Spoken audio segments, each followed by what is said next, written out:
Ramona Doagi, considerată cea mai tânără primă doamnă a orașului New York, s-a născut în SUA din părinți sirieni, dar a copilărit în Dubai, unde era cunoscută drept americanca.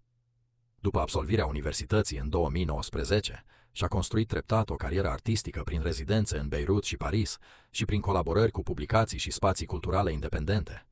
Mutarea la New York, în 2021, i-a adus o vizibilitate mult mai mare. Lucrările sale au apărut în The New Yorker, iar colaborările cu Spotify și Apple i-au consolidat reputația. În 2025 s-a căsătorit cu Zoran Mamdani, pe care l-a cunoscut printr-o aplicație de socializare, și a avut un rol important în imaginea campaniei sale pentru primăria New Yorkului.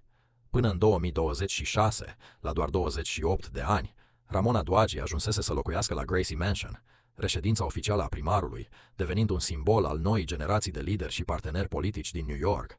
Potrivit estimărilor neoficiale din articol, averea sa ar fi crescut de la aproximativ $15.000 în 2019 la circa $200.000 în 2026.